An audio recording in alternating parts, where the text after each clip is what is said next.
And welcome back to the PLB. It's been a couple of days, feels like forever at the moment considering the deluge of games, and it's a bit of a League One special today. Haven't seen them for a while. They're very much nearing the end of the season, so we thought we'd give a bit of highlight action to all four of them. It's made easier, that decision, by the fact that two of them are playing each other in a bit of a crunch match. You can see down there, Thomarse against Foyverton. If Jamie's boys are going to get two automatic promotions in succession, he's probably going to need to win this one. Anything but that, and it's looking very pretty for Ellister at the top there and for Thomarse.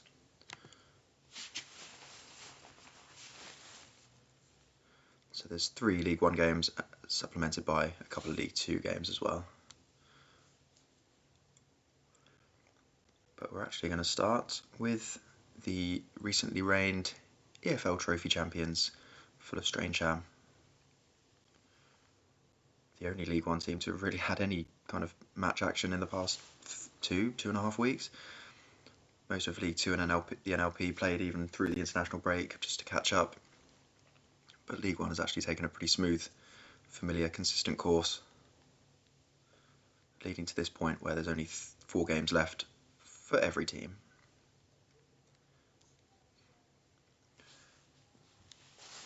He'll be hoping, obviously, that win at Wembley wasn't his only trip to northwest London over the coming weeks, but Levi realistically is going to have to rely on the playoffs if he is to get promoted for a second year in a row.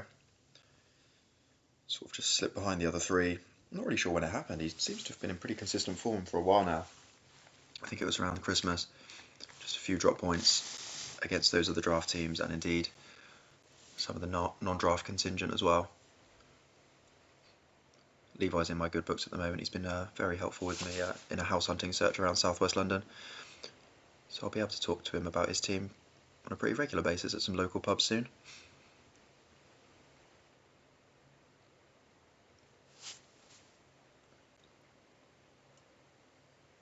To be honest, neither of us are going to be too far from going to watch Fulham games together if we really wanted.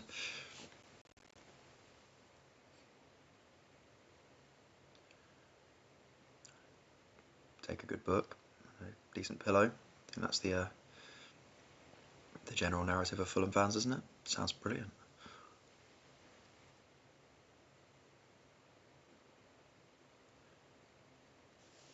To be honest, a book and a nap would have been perfect for that first half.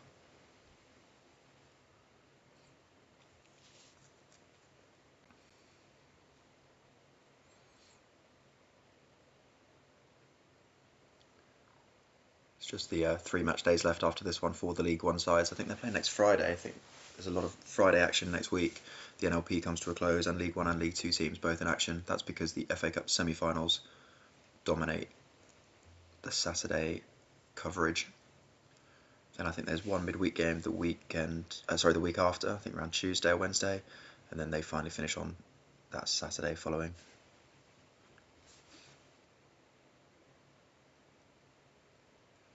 So about the 25th.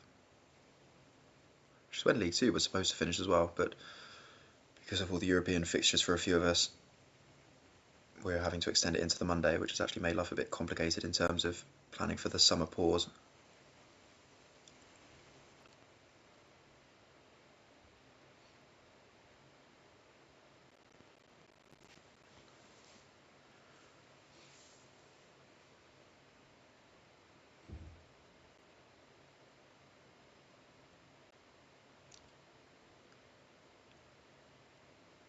Finally.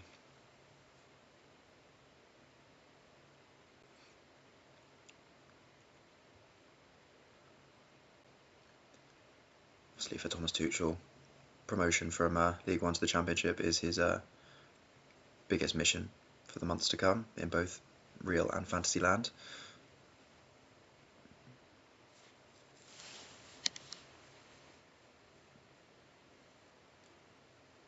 That'll do.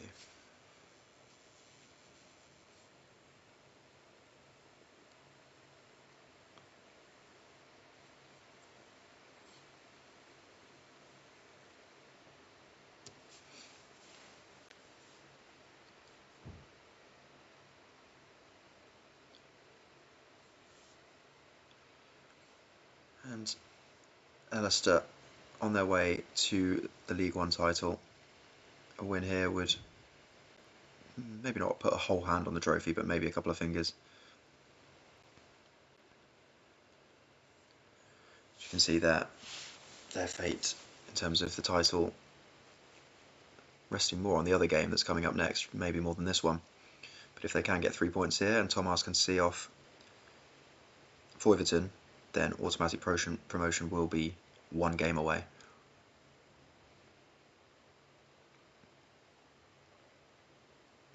Yeah, maybe 2, depending on the goal difference. But yeah, he'll be 6 points clear.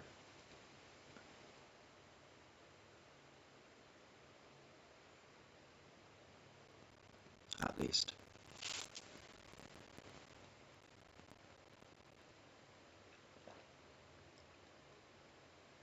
Poor Matt is going to have to do something this summer that he hasn't done for 2 years, and that's actually draft someone, or at least take part in a random round. Did absolutely nothing last summer, and it's paid off. But because of retirements, the retirement of Wes Hoolahan, he's going to lose one of his drafted players, and that will leave him with 24, so he has to at least get up to 25 via a random round. And if he wants to even chuck in a sneaky draft pick, he can get rid of a couple of others if he wants. He's also losing Tony Cottee to retirement, but because he was inherited, that doesn't really impact the draft in any way. Maybe just morale.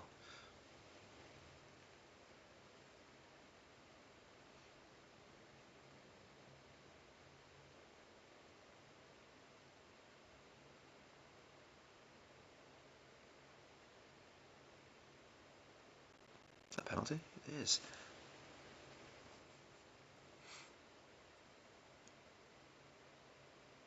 Missed one at that. Very rare sight, Dennis Irwin missing from 10 yards. Nice to see the crowd behind Jolly Lescott from the resulting corner. It looks like there's a nice blend of Arsenal and Leicester fans all just hanging out together. Or are they just have the away kit? There's a few red shirts dotted around. Probably the angry ones.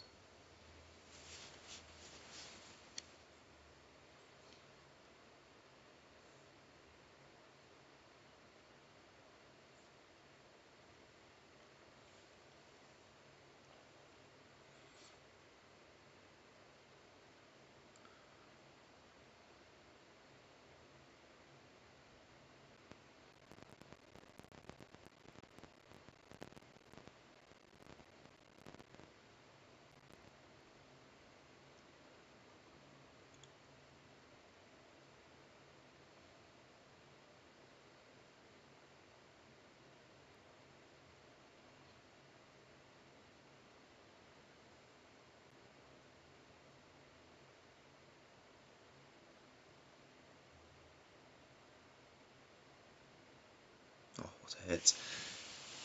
Only 21 goals for Eric this year. I say only just because by comparison his usual strike partner Phil Foden has a lot more than that, and a lot more assists, just a lot more of everything. He's been unplayable all year, so much so that Cantona's actually just operated a bit quietly in the background, as quietly as Eric Cantona can ever be. Can you imagine training with Eric Cantona and Mauro Balotelli? It takes an Alex Ferguson to keep those two under control, and that's exactly what he's got. Which you'd then think, as the manager, made a massive difference in terms of the draft, but you'd have thought Pep would have had more of an impact. He's still hovering around 7th in League 2 with Danielsea. Arsene Wenger's perpetually struggling with Harry Pally. So it must be just more than just that. But if you're winning leagues at a canter with David Silva and Jorginho as your mighty midfield 2 in a 4-4-2, I don't think that's what many people would have picked as part of a draft strategy.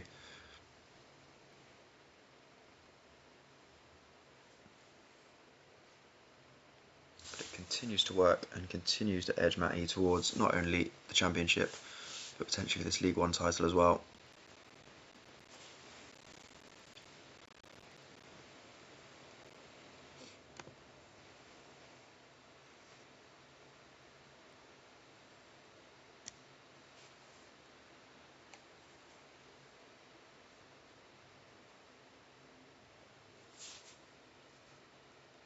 And this is the big one. You'll see by the league table in a sec.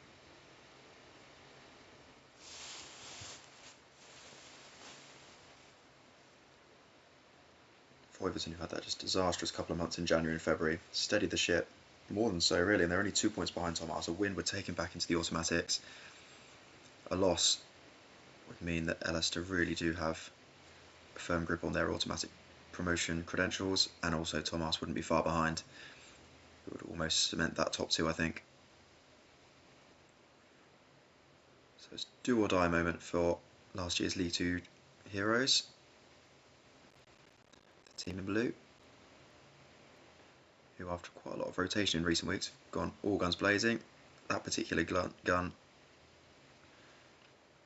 deadlier than most. It's Tevez, Ronaldo, Sterling, even Steve McManaman in today. On paper it looked fierce, and that's a hell of a start.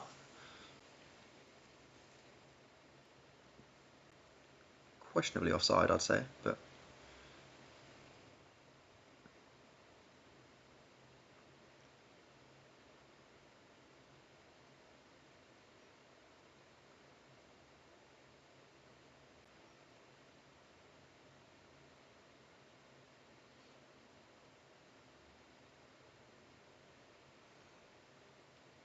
oh, nearly a carbon copy of the first goal.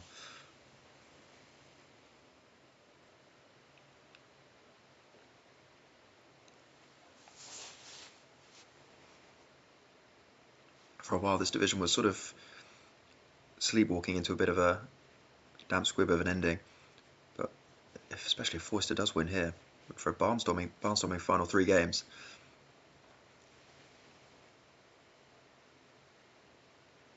All to play for, and Thomarse 45 minutes to potentially save his automatic promotion hopes. If Foyverton just goes on and wins against these non-drafted teams in the final few games, he'd be home and hosed. That helps. Is he on? No. Whoever loses out of these two won't really relish the opportunity of facing FullofStrangeham in that playoff final, even if they have outsmarted them during the league season. Far too stressful for one game.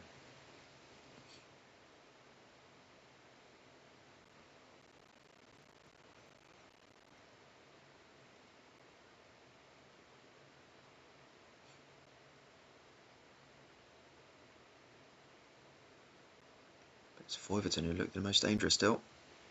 Oh, should have been 2. Edison keeping him in it.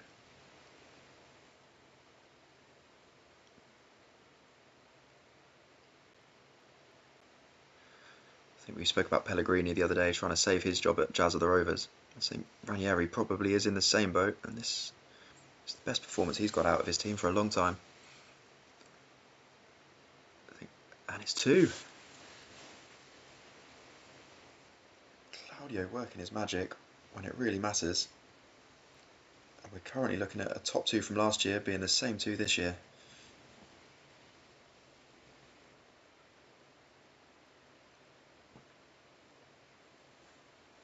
Surely Ranieri can't be sacked if he does get promoted.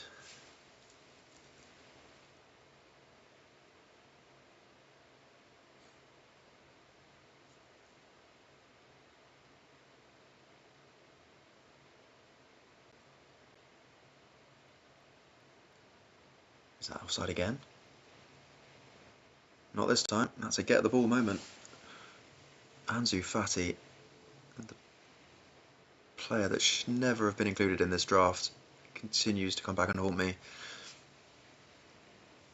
think Thomas is beginning to love him though.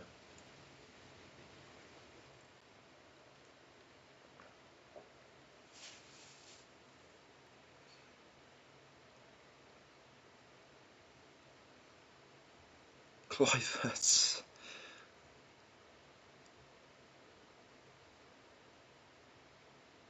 It's been a great game. Fitting of the significance, but it's going to be Foyverton over the line and into the promotion places. Massive.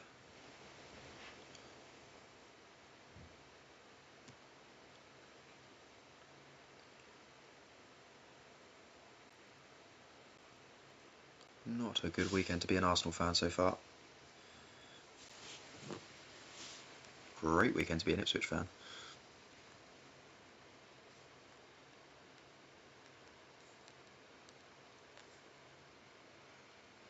Now this is important for a different reason, dropping down a division. But it's Danielsea hovering at the bottom of the playoff places, and the first one at the door, if I remember rightly, trying to get in, is Bustin Villa, 7th v 8th, very similar to the last game in terms of significance and how much is riding on it. Ron Atkinson has carried the away team to the brink of the playoffs, somewhat surprisingly. It wasn't a great start to the year, or to his tenure. But both of these teams have had a fantastic second half of the season, probably two of the form teams in the division since about February. Bustin missed out on a couple of opportunities to actually get into those playoffs already. Two should have been wins that ended up as draws. To be fair, I don't think a draw here would be a disaster. A loss would obviously fend him off.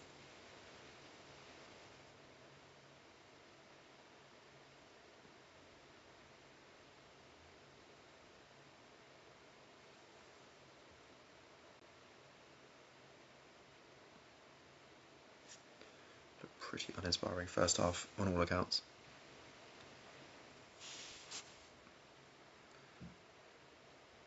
Danielsea for a while, and it's still not off the table. It looked like they could even pressure the automatic places. I'd say that's probably off the cards now, and he's staring down the barrel of a second consecutive playoff venture.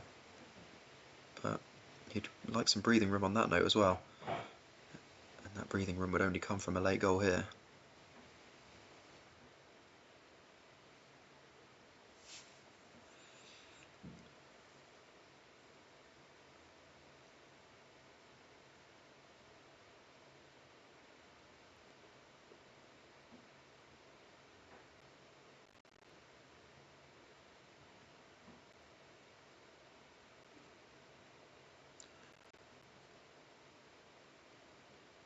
That was dangerous from Pedro. He's injured himself in the process. Flying in, it looked like hip height. He's properly injured himself.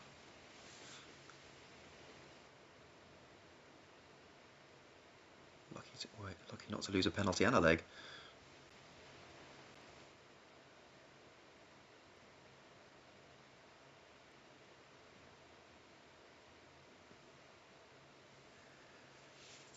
I don't think either of them would be too outraged by a draw. Doesn't really do much or too little for either. Bit cagey, as you might expect, and it's as you were.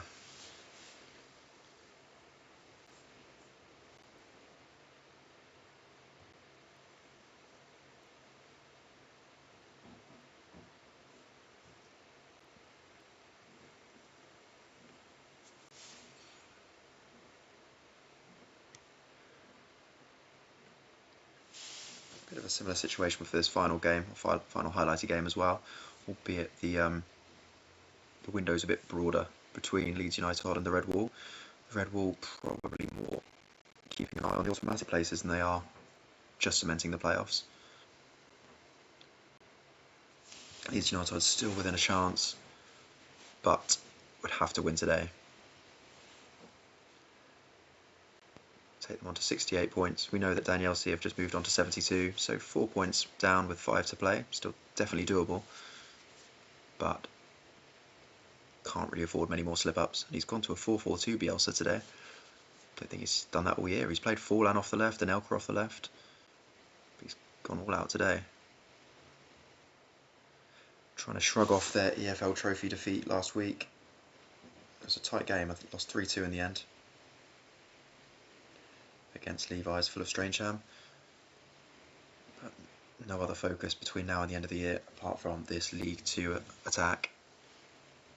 Another team, a bit like the two in the previous game, who have enjoyed just a massive resurgence in the second half of the year after not showing a whole lot before December.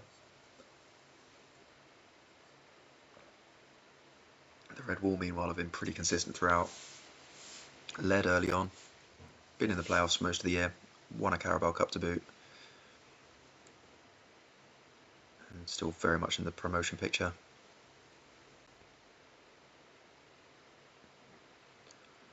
arguably fighting with the Sky Lews for that third spot at the moment. They're the ones with the games in hand. While Warringham have kind of dropped out of it. They look destined to have to settle for the playoffs now. But yet again, a cagey first half. The Red Wall having the better of it on pitch, slightly more level if you just look at the stats.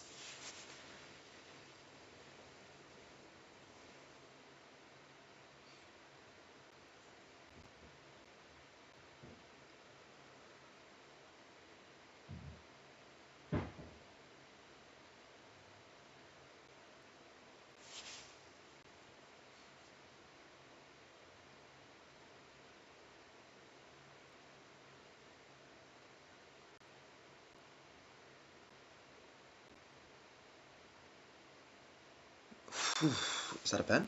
It is. Strange time to substitute your strikers. Detracted or distracted from what is a Gary Speed opener. Stuck out on the left wing today. Not his favourite position. From 10 yards though. Very favourable.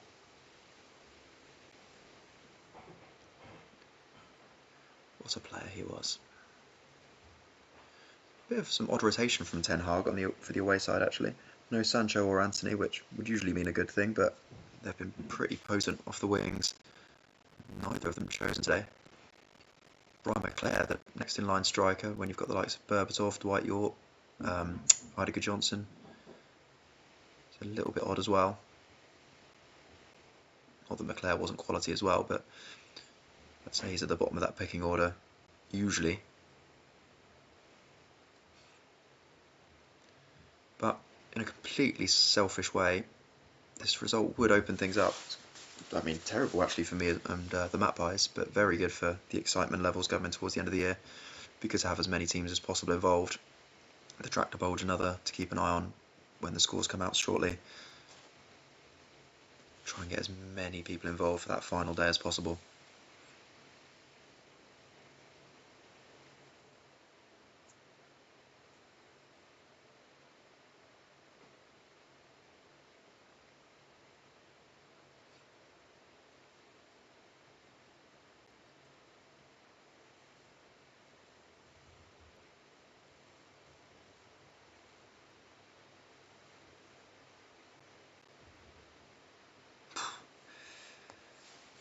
A really good second half from the home team. Not many have kept the Red Wall completely quiet all game.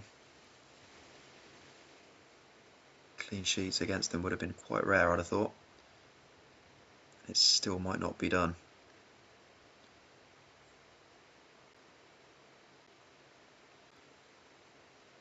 Since half time, it's been the guys in white completely in the ascendancy, and this is it. Oh, what a miss!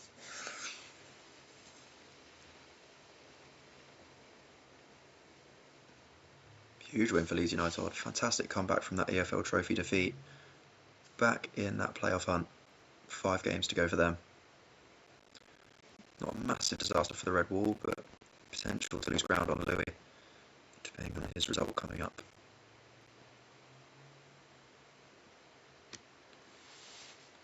Don't need to go up to League One because we've already covered all their games. So we can just dive straight into League Two. And the remaining results. And straight to a result which is not ideal for Craig. Not a disaster, drawing away, but that late Robert Perez equaliser denying Craig what would have been a very, very handy win at this stage of the season. He outplayed him as well. Ned just in disruption mode at this point. Don't know what mode Barnsley need to be in, but Zig is free falling at the moment. Another red card. The self-destruct button has been absolutely pummeled. Red cards for John Arisa recently. Ray is playing a 5.8. Carragher nearly got himself sent off and has done this time. Falling without trace in terms of his season.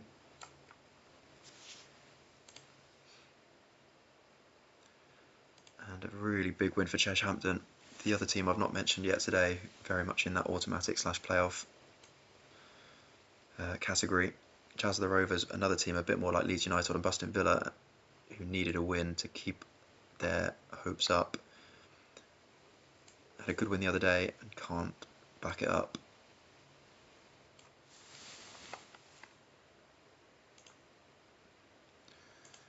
Well, I've absolutely taken a away draw at the moment. I think I've shipped 12 goals in my last 2 away games, so 0-0 is a beautiful sight.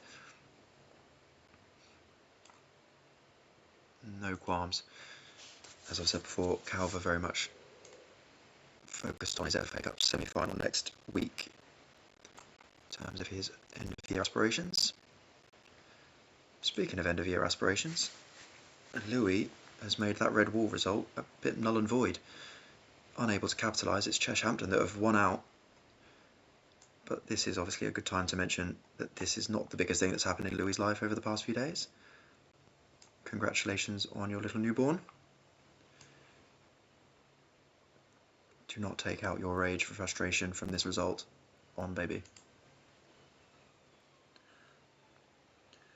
Another set of drop points. Warringham this time, another red card. They're another team a bit like AFC Wimbledon, just seemingly getting someone sent off every single game. It was Wan-Bissaka, it was Haaland, this time Pakisar. Did still manage to salvage a draw through Jared Bowen, but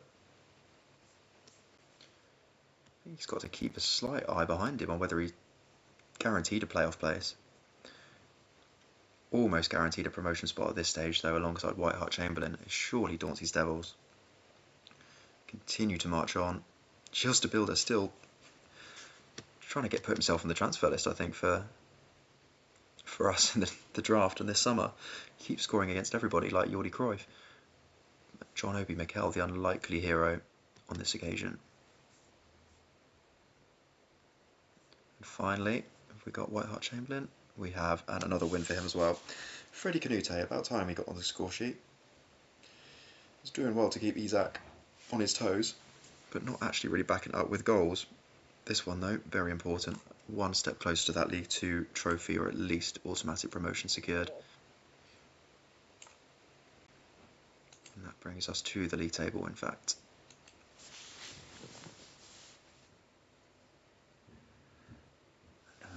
Not sure I can do the maths with so many different matches played stats. Oh, hang on. I can do the maths. There's a massive fucking P next to Hart Chamberlain. Lawrence Chamberlain, you are heading to League 1. A massive congratulations to you and your Hart Chamberlain lads. I still can't even do the maths looking at it. P is all we need to know. P, the best number there is. And Dauncey's Devils not far behind. It's the Sky Lews of the team with the games in hand. Didn't do much for them today. But again, if they were to pick up a couple of wins, that would put them on 85, and that's pretty much everything we need to know.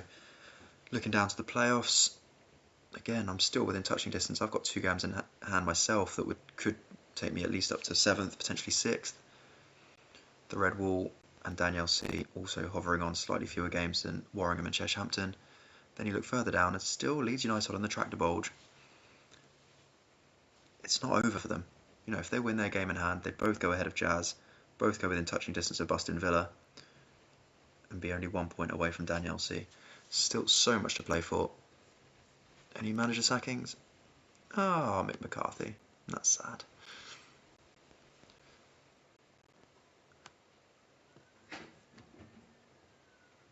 But in the famous words of Mick McCarthy, it can't get any better for Hart Chamberlain. But if we look at this league table, it can.